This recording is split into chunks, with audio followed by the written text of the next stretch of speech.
नमस्कार, the red mic में आपका स्वागत है। मैं हूं संकेत उपाध्याय। हम आपके लिए एक खबर लेकर के आए। प्रतिष्ठित अखबार दैनिक भास्कर में एक रिपोर्ट छपी जो कि brilliant forensic agency, forensic lab, उनकी उनके हवाले से उनके इन्वेस्टिगेशन को कोट करते हुए एक रिपोर्ट दैनिक भास्कर में छपी जो ये बता रही थी कि किस तरीके से जो पकड़ा गया है, यानी कि शरीफुल इस्लाम, सैफ अली खान पर जो हमला जिसने किया है, जो पुलिस बता रही है, जो पकड़ा गया है, वो सेम इंसान नहीं है, वो शायद कोई और है।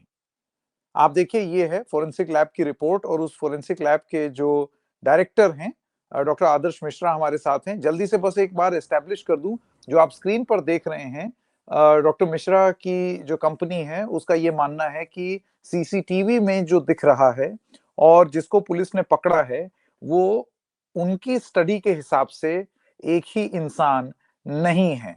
माथा चौड़ा है, आंखें अलग आकार की हैं, होंठ अलग आकार के हैं, नाक अलग आकार का है। ये सब डॉक्टर आदर्श मिश्रा की कंपनी ने पाया है अपने इन्वेस्टिगेशन में। हम उनसे जानने की कोशिश करेंगे कि वो इस नतीजे पर कैसे पहुंचे, इसके पीछे की साइंस क्या है और क्या गुंजाइश है कि वो गलत भी हो सकते हैं। ये सवाल भी उनसे पूछना बहुत जरूरी है। डॉक्टर आदर्श मिश्रा, आपका बहुत बहुत स्वागत। मैं सबसे पहला सवाल आपसे पूछना चाहता हूं कि आपने क्या पाया और आपको ये जरूरत क्यों महसूस हुई कि आप ये फेशियल रिकग्निशन करें। देखिए, मुझे दैनिक भास्कर के द्वारा एक सीसीटीवी फुटेज प्रोवाइड किया गया और उसी के साथ जो एक सस्पेक्ट को पुलिस ने पकड़ा उसका एक फोटोग्राफ भी प्रोवाइड किया गया। और उसके बाद ये जानना चाहते थे कि क्या ये दोनों व्यक्ति एक ही है या दो अलग अलग व्यक्ति हैं। तो उसके बाद हमने उस सीसीटीवी फुटेज जो कि सैफ अली खान के घर का या सीढ़ियों पे एरिया का है, तो वहाँ से हमने कुछ फोटोग्राफ्स को एक्सट्रैक्ट किया जो ये आप स्क्रीन पे देख पा रहे हैं। और जो पुलिस ने जिसको पकड़ा उसके फोटोग्राफ हमें प्रोवाइड किए गए। एक ही फोटो हमें मिला था एक ही एंगल से। तो जब हमने उसको एनालाइज किया, एनालाइज करने के बाद हमें ये मालूम चला कि ये दो अलग अलग व्यक्तियों के चेहरे हैं। अगर आप मतलब एक एज ए लेमैन या एज ए पब्लिक भी अगर आप इसको देखें तो इसमें जो फेशियल फीचर्स हैं बहुत ही डिस्टिंग्विश होते हुए बहुत अलग अलग हैं। अगर आप माथे की चौड़ाई देखें या आंखों से नाक का डिस्टेंस, लिप्स का शेप, आई का फॉर्मेशन, कान का फॉर्मेशन या इस तरीके के बहुत सारी जो पैरामीटर्स होते हैं हम लोग देखते हैं। तो ये सब कुछ देखने के बाद हमें ये मालूम चला कि ये दो अलग अलग व्यक्ति हैं। डॉक्टर मिश्रा, इतने श्योरिटी से आप कैसे कह सकते हैं? और ये मैं I place in front of you the following conundrums. मुझे आप ये बताइए, अब एक सीसीटीवी फुटेज है, दूर से ली गई है। सीसीटीवी फुटेज, जाहिर सी बात है, कैमरे से कैमरे में ली गई एक इमेज है, वो आपको मुहैया कराई गई है। हो सकता है उसमें डिस्टॉर्शन हो, एबरेशन हो सकता है उसका एस्पेक्ट रेशो अप डाउन हो। मतलब किसी की, अगर आप किसी की फोटो खींच देंगे तो नाक भी खिंच जाएगी, आंख भी खिंच जाएगी। इस तरीके की चीजें भी हो सकती हैं, तमाम बातें और हो सकती हैं। तो आप इस नतीजे पर जिस आधार पर पहुंचे हैं उसमें राइडर्स क्या क्या हैं? देखो, जैसा कि आप कह रहे हो कि उसको मतलब एनहेंस किया जा सकता है या स्ट्रेच किया जा सकता है। तो जनरली हम लोग क्या करते हैं कि एक रेशियो लेते हैं, जैसे दो आंखों के बीच का डिस्टेंस और आपका जैसे ये जो ग्लैबुला पार्ट होता है, ग्लैबुला से आप यहाँ का डिस्टेंस। तो ये जब रेशियो के एंगल पे देखते हैं तो वो जो रेशियो एक कॉमन आएगा। आप किसी चीज को डबल स्ट्रेच कर दो और जैसे दो आंखों के बीच के मान लो आप डबल कर दो तो सेम रिलेटिव उसमें बाकी जो पोर्शन है वो भी ऐसे ही एनहेंस हो जाएगा, मींस स्ट्रेच मतलब हो आपका जाएगा। ये कहना है कि जो आप दो फोटो मैच कर रहे हैं वो आपने स्केल उसका एकदम बराबर रखा है, चाहे हाँ, फिर वो किसी हमने भी तरीके से लिया गया हो। जी। सो इसमें जो रिलेटिव साइज होता है वो इम्पोर्टेंट रहता है कि अगर उसका 2 सेंटीमीटर आंखों दोनों आंखों के बीच का डिस्टेंस अगर बढ़ा है तो सिमिलर वे में जो माथा है वो भी थोड़ा सा चौड़ा हो जाएगा। तो दोनों का अगर हमने जैसे रिलेटिव जो डिस्टेंस मेजर किया है और इवन जो शेप की हम बात करें तो वो दोनों डिफरेंट है। इवन आप अगर नाक की शेप को देखो, एक थोड़ा सा पॉइंटेड दिख रहा है और जो इसमें A1 जो आपको दिख रहा है फोटोग्राफ में, ये थोड़ा सा राउंडिश और थोड़ा सा चौड़ी नाक है। जो कि मतलब आप भी देख सकते हैं, हम भी से मतलब कोई भी आम पब्लिक भी उस चीज को देख सकता है। हेयर स्टाइल भी अगर आप कहो तो उस तरीके से किसी के अगर बाल बैठे हुए हैं, जैसे अगर आप जो सस्पेक्ट 1S1 करके है, अगर आप उसके देखेंगे बाल बैठे हुए हैं और सेम 1-2 दिन बाद अगर पुलिस किसी पर्सन को पकड़ रही है तो उसके बाल खड़े हुए या कुछ अजीब से है, black and white hair colour है, आप देखेंगे तो ग्रे हम्म हेयर्स हैं। और जो कि मेन जो सीसीटीवी में आया है उसके बाल पूरे ब्लैक दिख रहे हैं। तो इस चीज की पॉसिबिलिटी नहीं है कि 1 या 2 दिन बाद किसी के बाल ब्लैक से ग्रे हो जाएं। हम्म हम्म मतलब आप जो इस नतीजे पर पहुंचे हैं डॉक्टर आदर्श मिश्रा, मैं बस यही समझने की कोशिश कर रहा हूं, इसमें एक होता है ना कि प्रोवाइडेड ये पिक्चर सही हो, प्रोवाइडेड ये चीज हो, इसमें कोई राइडर्स हैं आप, या आप पूरी तरीके से संतुष्ट हो गए अभी कि ये दो अलग जो अलग लोग हैं? जो मुझे सीसीटीवी फुटेज प्रोवाइड किया गया था, वो देखो किसी कैमरे से फर्दर रिकॉर्ड किया गया। मींस हम्म ओरिजिनल सीसीटीवी फुटेज मुझे नहीं प्रोवाइड की गई है, क्योंकि मे बी उसकी जो पिक्चर क्वालिटी है और बेटर होगी। तो हो सकता है कि अलग अलग एंगल से, या जैसे इस घर में भी अगर देखें उनमें भी और भी बहुत सारे कैमरे होंगे, एग्जिट के हम्म टाइम पर भी और कैमरे लगे होंगे एग्जिट गेट पर। तो अगर हम अलग अलग एंगल से और भी अगर हमें फुटेज प्रोवाइड किया जाए तो उस चीज को और कंक्लूसिव भी बनाया जा सकता है कि वो सेम पर्सन है या नहीं है। लेकिन जितना मुझे रिसोर्स दिया गया, फोटोग्राफ जो पुलिस ने पकड़ा और ये जो सीसीटीवी फुटेज, उस चीज के मतलब एनालिसिस के बाद तो मुझे अभी डिफरेंस ही नजर आया है कि ये दो अलग अलग व्यक्ति हैं। आपका ये कहना है कि अब तक आपके पास जो इनपुट मटेरियल है, नंबर वन, पुलिस द्वारा पकड़े गए अक्यूज्ड को, और सीसीटीवी में जो इंसान अक्यूज्ड है, और पुलिस का ये दावा है कि ये दोनों एक ही हैं, आपने इन दोनों फुटेज के आधार पर अपने फोरेंसिक स्टडी से ये पाया है कि ये दो अलग अलग लोग हैं। यानी कि जी। कल को अगर कोई और फुटेज आपको मुहैया करा दी जाए, या कोई और फुटेज आपके संज्ञान में आए, आप उससे भी तुलना करके हो सकता है इस नतीजे पर ना भी आए, क्योंकि ये तो साइंस है, आप उस पर भी एनालिसिस करेंगे। मैं ये जी, जानना चाहता हूँ। देखो फर्दर अगर हमें और कोई सीसीटीवी फुटेज कोई और एंगल से फोटोग्राफ या वीडियोग्राफ अगर प्रोवाइड किए जाएं तो उस चीज पे भी फर्दर एनालिसिस किया जा सकता है। लेकिन बहुत इंपॉर्टेंट बात यह है कि इसमें जो पर्सन उतर रहा है सीढ़ियों से वो रेलिंग को बार बार टच कर रहा है, पकड़ रहा है, उसको पकड़ के उतर रहा है। तो पुलिस के पास सस्पेक्ट भी है, पुलिस के पास अपनी फोरेंसिक टीम है। आप इस फिंगरप्रिंट से भी उस चीज का कंपैरिजन कर सकते हैं। कोई इससे बहुत ज्यादा टाइम टेकिंग वो तो डॉक्टर चीज। मिश्रा कह ही रहे हैं। ये देखिए, मैं आपके लिए स्क्रीन पर जरा पुलिस का स्टेटमेंट चला दूं, ये उसी दैनिक भास्कर का ही एक पोर्शन है जो रिपोर्ट है उसमें। फोरेंसिक टीम ने 21 जनवरी को सैफ के घर से 19 फिंगरप्रिंट कलेक्ट किए। मुंबई पुलिस का दावा है कि क्राइम सीन से कई हिस्सों से आरोपी मोहम्मद शरीफुल इस्लाम के फिंगरप्रिंट मिले हैं। इसमें बाथरूम की खिड़की शामिल है जहां से वो अंदर आया और बाहर गया। डक्ट शाफ्ट से भी फिंगरप्रिंट मिले हैं। तो उनका तो ये कहना है कि बहुत क्लियरली हमें फिंगरप्रिंट मिले हैं, ये तो सेम है। देखो ये पुलिस की अभी मैंने रिपोर्ट नहीं देखी है जो फोरेंसिक टीम ने दिया है, वो देखने ये के तो उसी बाद। दैनिक भास्कर के राइटअप में है डॉक्टर मिश्रा, इस वजह से मैं बता रहा नहीं, बिल्कुल हो सकता है। देखो कई कई बार ऐसा भी चीज होता है, लोग अपने फेस को बदल कर आते हैं, फेस में इस तरीके का क्रीम या इस तरीके के मतलब जैसे मेकअप की कई चीजें होती है, कई कई सारी ऐसे हमने फिल्मों में भी देखा है कि जो चोर होता है चोरी करने से पहले अपने हूं, फेस का भेस बदल हुलिया, के आता। वेश बदल के आता है और उसके बाद कुछ टाइम बाद वो अपना मुंह धो लेता है और चेहरा बिल्कुल अलग उसका नजर आता है। तो आजकल स्मार्ट चोर भी हैं, वो इस तरीके की चीजें कर सकते हैं, उसकी वजह से भी हो सकता है फेस में इतना डिफरेंस आ रहा हो। और हो सकता है अभी और अगर हमें सीसीटीवी फुटेज वगैरह और प्रोवाइड किए जाए तो और बेटर और कंक्लूसिव ओपिनियन दिया जा सकता है। आप ये फुटेज देख करके ये अंदाजा नहीं लगा सकते कि अगर शरीफुल इस्लाम ने मेकअप किया हुआ है या हुलिया बदला है, तो वो आप डिटेक्ट कर लें? अभी आपके फोरेंसिक एनालिसिस में ये चीज नहीं आई है। वीडियो जैसे फुटेज आप कह रहे की हैं नाक लंबी है, नाक कैसे मेकअप से कोई लंबी कर लेगा? नहीं, नाक की बात मैं नहीं कर रहा हूँ, मैं चेहरे का जैसे गोरापन है या जो हेयर है, आजकल लोग विग भी लगा सकते हैं, क्राइम करने के बाद विग उतार दिया। पॉसिबिलिटी तो देखो उसकी कोई लिमिट नहीं है, कुछ भी हो सकता है। हम्म बट आप एक चीज समझो ना कि एक वीडियो फुटेज में एक पर्सन के बिल्कुल व्हाइट और स्मूथ सिल्की हेयर दिख रहे हैं, और वहीं दूसरी तरफ दूसरे पर्सन के बड़े रफ एंड टफ टाइप बाल दिख रहे हैं। हम्म। अचानक हम्म। से पर्सन के बाल ग्रे तो नहीं हो जाएंगे।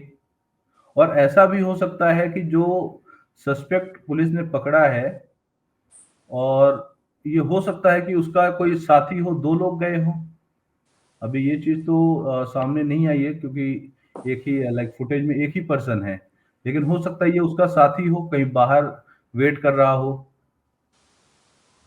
हम्म। हम्म।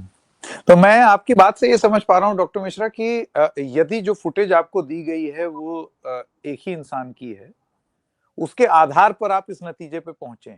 कल को अगर जी। ये पता चले कि ये कोई और ही है और इन पर एवं ही शक किया जा रहा है और असली में शफीकुल ही हैं, जो चोर थे, जो अंदर घुसे थे, तो बात कुछ और होगी। आपको तो जो फुटेज मिली है उसके देखिए, आधार पर जितना आप इस नतीजे पर जितना पहुंचे। अभी तक सोशल मीडिया या पब्लिकली अवेलेबल डाटा है या फोटो है, अभी मुझे उतना ही प्रोवाइड किया गया है। मैं भी फर्दर अगर और फुटेज अलग अलग एंगल से, जैसे सीसीटीवी में जिस एंगल से वो पर्सन उतर रहा है उसी एंगल से कुछ और फोटोग्राफ्स प्रोवाइड किए जाएं, जो शरीफुल है, तो हो सकता है रिजल्ट में सिमिलरिटी हो सकती है या डिफरेंसेस हो सकते हैं, बट ये तो फर्दर एनालिसिस के बाद ही बताया जा सकता है। डॉक्टर अभी मिश्रा मुझे अब ये, हाँ सॉरी ओपिनियन आप है, कंप्लीट। ये जो मेरा ओपिनियन है, जितना मुझे डाटा प्रोवाइड किया गया है अभी उसके बेस पर है। डॉक्टर मिश्रा अब मैं कुछ सवाल आपसे पूछना चाहता हूं तो शायद आपको असहज करें, लेकिन ये सवाल पूछने जरूरी हैं क्योंकि आपने ये दावा किया है। जी। अ, आपकी बात को गंभीरता से क्यों लिया जाए? मतलब आप कैसे इस तरीके से सक्षम हैं कि जो काम पुलिस का है या फोरेंसिक्स टीम, जो पुलिस जिनसे ये जांच कराती है, उनकी बात ना मान के आपकी बात मानी जाए? देखिए, ये हर एक एक्सपर्ट की अपनी एक ओपिनियन होती है। हम अपने नज़रिए से, अपने पैरामीटर से किसी भी एविडेंस को एनालिसिस करते हैं। जो पुलिस की टीम है या पुलिस के जो एक्सपर्ट्स हैं या गवर्नमेंट एक्सपर्ट्स हैं, वो अपने पैरामीटर्स के हिसाब से उस चीज़ को एनालाइज किया जाता है। वो अपने हिसाब से जो उनकी ओपिनियन है वो अपना ओपिनियन देंगे। ये कोई जजमेंट नहीं है, मैंने कोई जजमेंट नहीं दिया है। ये एक एक्सपर्ट की नज़र से किसी चीज़ को एनालाइज की हुई एक ओपिनियन है। इवन जो सरकारी लैब की जो रिपोर्ट्स आती है वो भी एक ओपिनियन होता है, हम्म। जो कि अभी भारतीय साक्ष्य अधिनियम सेक्शन 39 में है। आपकी ये रिपोर्ट यहां पर कह रही है इट इज ओपाइंड, यानी कि ऐसा हमारा मत है दैट जी। द प्रोवाइडेड फोटोग्राफ्स, जो फोटो हमें मुहैया कराई गई है, वो एक इंसान की नहीं है। जी। जो मैं आपसे समझ पा रहा हूं कि आपने इसमें ये शर्तें लागू का सितारा ये रखा है कि अव्वल तो ये दोनों फोटो एक ही इंसान की हैं, इस चीज के अजम्पशन पे अगर चल रहे हैं तो ये लोग एक नहीं है, और दूसरी जी। चीज ये आपका मत है, और आपका मत गलत भी हो सकता है, ये आप मान रहे हैं डॉक्टर मिश्रा? देखिए, ये एक ओपिनियन है जो देखो, गलत और सही तो एक बाद में फर्दर इन्वेस्टिगेशन पे मालूम चलता है, लेकिन जितना एविडेंस मुझे प्रोवाइड किया गया उस पे ये मेरा ओपिनियन है कि ये दो व्यक्ति हैं, अलग अलग हैं। डॉक्टर मिश्रा मैं यही सवाल आपसे पूछना चाहता हूं कि देखिए, आप इन एन इंडिविजुअल कैपेसिटी ये कर रहे हैं, जी। और ये आपके जो क्वालिफिकेशंस हैं वो स्क्रीन पर मैं जरा दर्शकों को दिखा दूं, प्लीज जरा आगे करें। हाँ, और यहाँ रोक दें। ये डॉक्टर मिश्रा ने अपनी रिपोर्ट में, जो दैनिक भास्कर में छपी है उसमें, डॉक्टर मिश्रा क्यों ये रिपोर्ट दे रहे हैं, उन्होंने अपना क्वालिफिकेशंस भी यहाँ पर दी हैं। अब मैं आपसे जानना चाहता हूँ डॉक्टर मिश्रा, इसमें तमाम एंगल्स सामने आ सकते हैं। नंबर वन, क्या आप पुलिस की जांच में मदद करेंगे? क्या बिल्कुल आपको लगता है करेंगे। कि, हाँ, बिल्कुल करेंगे। अगर पुलिस को मेरी हेल्प की ज़रूरत है, मैं हमेशा तैयार हूँ उस चीज़ को। जो सच्चाई है वो भी बिल्कुल मैं सामने लाऊँगा। आपको वजह महसूस होती है कि पुलिस आपसे जानकारी ले, पूछताछ नहीं, जानकारी ले कि आपने क्या पाया? देखिए, पुलिस के पास वैसे तो सरकारी एक्सपर्ट्स हैं, पहले से ही पुलिस के अपने एक्सपर्ट्स होते हैं, और हर स्टेट में अपनी फोरेंसिक लैब्स हैं, वो उनसे हेल्प लेंगे। और मैं अगर हेल्प करूँगा तो उसमें ऐड ऑन ही होगा। मैं हम्म। किसी को गलत नहीं ठहरा रहा हूँ, ना मैं पुलिस को गलत ठहरा रहा हूँ। लेकिन ये है कि मैं अपनी ओपिनियन वहाँ पे भी दे सकता हूँ, मे बी मैं उनकी एक इन्वेस्टिगेशन में हेल्प कर सकता हूँ। और यदि ये पाया गया कि शायद आपका विश्लेषण सही नहीं है, क्योंकि ये आपका मत है, ओपिनियन है, तो विल यू स्टैंड करेक्टेड? क्योंकि आप ही अकेले फोरेंसिक एक्सपर्ट नहीं है ना, वो हो सकता है एक तर्क ये दिया जाए कि बिल्कुल, भाई ये देखिए ऐसा भी ऐसा हम ऐसा इस भी हो नतीजे पे सकता पहुंचे। है। देखो, बिल्कुल ऐसा हो सकता है, हर चीज़ की पॉसिबिलिटी है। ऐसा भी हो सकता है पुलिस गलत हो, ऐसा हो सकता है मैं गलत हूँ। ये तो एक फर्दर इन्वेस्टिगेशन जब कंप्लीट होगी, कोर्ट ट्रायल चलेगा, सारी चीज़ें होंगी, तब सारी चीज़ें सच्चाई सामने आएँगी। और जैसे पुलिस मेरा कह दे कि हाँ, ऐसा सॉरी, ही ओपिनियन जो गवर्नमेंट लैब के एक्सपर्ट हैं, उनका भी एक ओपिनियन ही आएगा।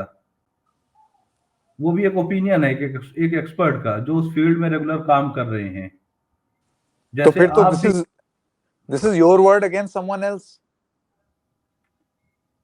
सी ऐसा भी हो सकता है, इस पर्सन का आप बता रहे हो कि फिंगरप्रिंट्स मिले हैं अभी, लेकिन मैंने इस तरीके की भी कोई रिपोर्ट या कोई इस तरीके की चीजें मैंने नहीं देखी।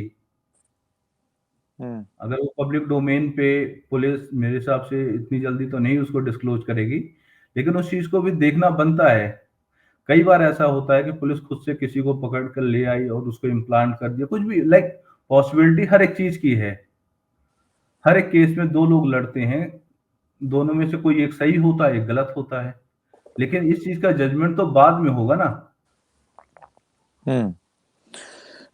मैं आपकी रिपोर्ट से जो समझ पा रहा हूं, आपका ये कहना है सीसीटीवी में दिखने वाला जो शख्स है और शरीफुल इस्लाम, आपका मत ये है कि ये दो अलग अलग लोग हैं।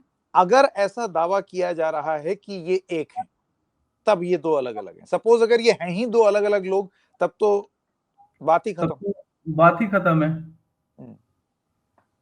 हम्म। क्योंकि जो मुझे पैरामीटर्स नजर आए, अगर अगर आप पब्लिक पोल भी देखेंगे तो एक मतलब दूर से, या आपको इसको एक नॉर्मली कोई भी पर्सन देखेगा तो देखकर ये अलग अलग ही लग रहे हैं। कोई फेशियल फीचर्स मैच नहीं कर रहे हैं। अब मुझे नहीं मालूम कि इसके फिंगरप्रिंट पुलिस के रिपोर्ट में कैसे मैच आई है, और इसका उस घर से क्या लिंक है, सारी चीजें हैं, वो अभी फर्दर इन्वेस्टिगेशन के बाद ही मालूम चलेगा। मेरा आखिरी सवाल, ये दैनिक भास्कर में ही आपका ये, इसको जरा हाँ, मैं यहाँ पर इसको रोक रहा हूँ। ये आपका एक कोट है। आप कहते हैं डक्ट अकेला ऐसा एरिया होगा जहां सिर्फ आरोपी के फिंगरप्रिंट और फुटप्रिंट होंगे। ये एरिया डिस्टर्ब भी नहीं होगा। पैरों के प्रिंट यूनिक होते हैं, इसलिए वहां के फॉरेंसिक सबूत अहम हो सकते हैं। अब मैं आपका ध्यान आकर्षित करना चाहूंगा डॉक्टर मिश्रा, उस सीसीटीवी फुटेज पर। ये देखिए, ये लूप अभी स्क्रीन पर चलाते हैं, और सिर्फ जब वो ऊपर जा रहा है आप वो देखें। इस सीसीटीवी में दिखाई दे रहा है कि वो नंगे पैर ऊपर गया है, और 1:37 पर, 1:38 पर।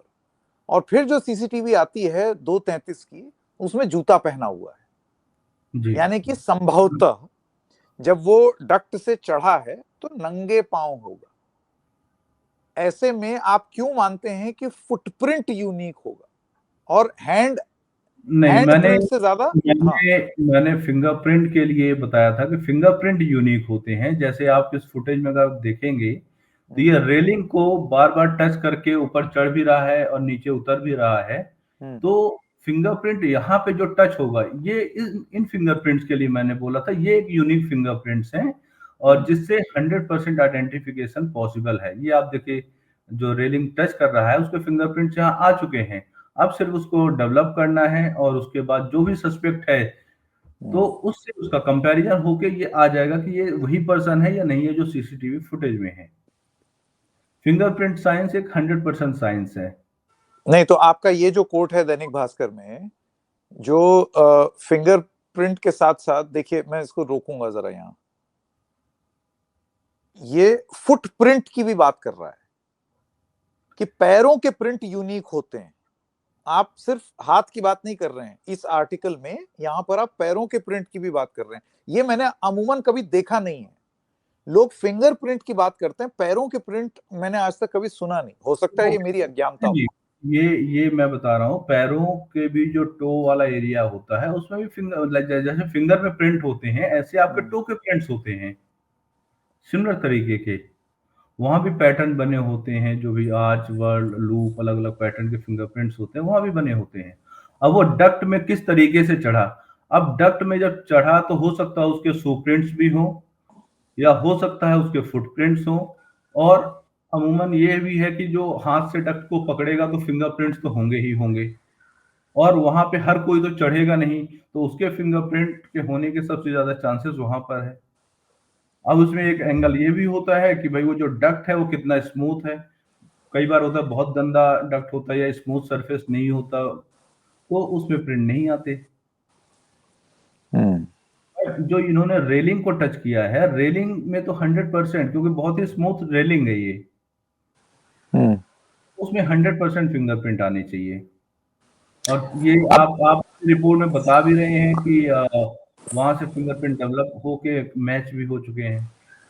नहीं, मैं तो बस आर्टिकल कोट कर रहा हूँ जो दैनिक भास्कर के जो आपकी रिपोर्ट थी उसी में जो पुलिस का दावा है वो चीज है। पुलिस को अपना स्पष्टीकरण देना पड़ेगा। डॉक्टर मिश्रा, मेरा आखिरी सवाल, और मेरा जी, सवाल ये है, हमको अभी भी इस बात का स्मरण है कि जब 2008 में आरुषि तलवार हत्याकांड हुआ था, उस समय उसके घर, छत, उसके आसपास तमाम टाइप के शर्लॉक होम्स की तरह दिखते हुए, शर्लॉक होम्स नोएडा वर्जन, वो सब तमाम लोग वहां पर दिखे जो अपना अपना थिंकिंग टनका रहे थे। हम सबको ये बता रहे थे कि जांच कैसी हो। सारी दुनिया ने जांच कर ली पुलिस के अलावा। डॉक्टर मिश्रा, एक आरोप आपके ऊपर भी लग सकता है कि इतने बड़े मामले में आप एक सनसनीखेज दावा करके लोकप्रियता हासिल करने का प्रयास कर रहे हैं। ऐसे में आपकी आपका जवाब क्या होगा? देखिए जो मेरा अपना ओपिनियन है, जो मेरा अपना ऑब्जर्वेशन है, जो मेरी साइंटिफिक फाइंडिंग्स है, उसके बिहाफ पर मैंने अपना ये फोरेंसिक रिपोर्ट दिया है। ये कोई पब्लिसिटी स्टंट के लिए या कोई इस तरीके की चीज़ों के लिए नहीं है।